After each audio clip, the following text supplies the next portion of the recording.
Last একটা ব্লগে তোমাদের বলেছিলাম না, মেয়েকে নিয়ে আমি অ্যাক্সিস মলে গেলাম, মেয়ে বোবা ড্রিঙ্ক খাবে বলল, কিন্তু খেতে পারলো না, অ্যাক্সিস মলে নেই, মানে স্পেন্সারে পায়নি। তো আমার মেয়ে তো আমাকে এত সহজে ছেড়ে দেবে না, তো আমাকে আজকে সেটা ভর্তুকি করতে হবে।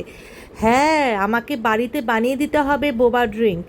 আমি হয়তো বোবা পার্ল কিনতেই পারতাম অনলাইনে, আমি আর অনলাইনে কেনার চেষ্টা করিনি, বাড়িতে যখন পারবো বানিয়েও রাখবো। আর তাছাড়া একটু বেশি করে বানিয়ে রাখলে ওরা যখন ইচ্ছা করবে একটু খেতেও পারবে। তো এর জন্য আমি আজকে এটা বানিয়ে নেব। তার আগে একটু মেশিনটা ক্লিন করে নিলাম। আমার আসলে খুব গরম পড়েছে না, বেশি বেশি জামা কাপড় ধোয়া হচ্ছে, মেশিনটাও তাই ক্লিন করে ফেললাম। বোবা ড্রিঙ্কের জন্য লাগে হচ্ছে ট্যাপিওকা, যেটাকে আমরা সাবু বলি, সাবু আর কর্নফ্লাওয়ার, চিনি অল্প একটু, আর যেরকম ফ্লেভারে বোবা ড্রিঙ্ক তুমি করবে সেরকম, হয় কোকো দিলে কোকোয়া দেবে, অথবা ম্যাঙ্গো পাল্প দিলে ম্যাঙ্গো পাল্প যদি ইউজ করো তাহলে তো ম্যাঙ্গো দিতে হবে। তো আমি কি করলাম, প্রথমে সাবুটাকে ভীষণ ভালো করে গুঁড়ো করে নিলাম। গুঁড়ো করে নেওয়ার পর চেলে নিতে হয়, সাবুটাকে আমি চালিনি। তারপরে দুটো বাটি নিয়েছি, দুটো বাটিতে আমি আলাদা আলাদা করে দিয়েছি, কারণ একটাতে কোকোয়া দেবো আর একটাতে ম্যাঙ্গো পাল্প দেবো। অল্প একটু চিনি দিয়েছি, চিনির গুঁড়ো, আর অল্প এক পিঞ্চ নুন দিয়েছি। হ্যাঁ, আর ম্যাঙ্গোটা যেটাতে দিয়েছি সেটাতে আমি ওই হিমসাগর ম্যাঙ্গোর একটা পার্ট কেটে নিয়ে ওটাকে পাল্প বানিয়ে ওটার পাল্পটাকে মিশিয়ে দিয়েছি হচ্ছে সাবুর গুঁড়ো বা ট্যাপিওকার গুঁড়োর মধ্যে।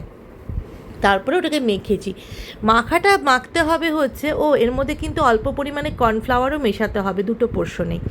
কর্নফ্লাওয়ার মিশিয়ে নিয়ে জল ফুটিয়ে একটু ঠান্ডা করে চামচ দিয়ে দিয়ে জল দিয়ে খুব টাইট করে মাখতে হবে। মাখাটা ভীষণ টাইট হবে যাতে তোমার পালটাও টাইট হয়। দেখো আমি হাত দিয়ে এটা মাখছি, কারণ এটা তোমার কোকোয়াটা আমি চামচ দিয়ে অত ছোটো বাটিতে মাখতে পারছিলাম না, তাই আমি হাতটাই ইউজ করেছি। অনেকে চামচ দিয়ে করতে পারে, আমি না পারি না গো চামচ দিয়ে অত ভালো করে করতে, তাই আমি হাত দিয়েই করছি।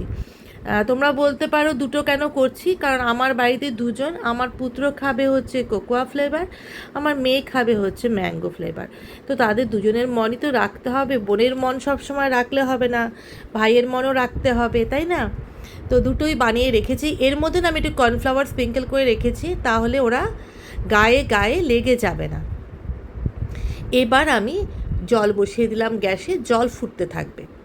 জল যখন বয়েল হওয়া শুরু করবে তখন আমি এই কোকোয়া 1 পোর্শন অফ ওই পার্লগুলোকে আমি ঢেলে দিলাম। যখন একদম ফুলে উপরে উঠে যাবে জলটা ফুটতে ফুটতে, তখন তুমি বুঝবে পার্লটা রেডি হয়ে গেছে। এই দেখো পার্লটা রেডি হয়ে গেছে, এই তোমার কোকোয়া পার্লটাও রেডি হয়ে গেছে, এবার ম্যাঙ্গো পার্লটাও রেডি হয়ে যাচ্ছে, দুটোই রেডি হয়ে গেছে। এবার এটাকে অ্যাসেম্বল করতে হবে।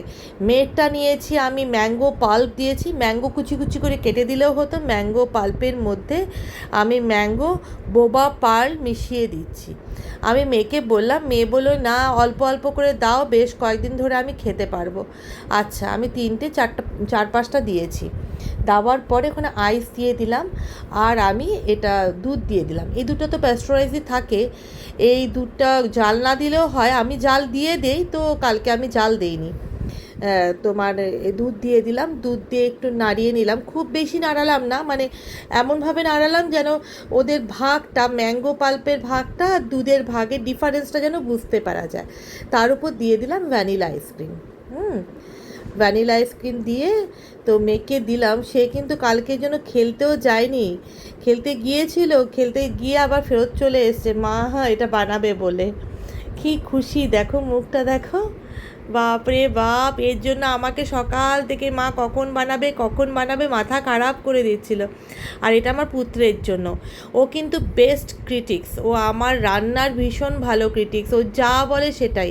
ও যদি বলে মা এটা এরকম হয়েছে, তাহলে সেটাই সেরকমই হয়। ও ভীষণ ভালো খাওয়ার টেস্ট বোঝে, ভীষণ ভোজন রসিক, হয়তো দেখেও বুঝতে পারছো। আজকে দুজনেই খুব খুশি।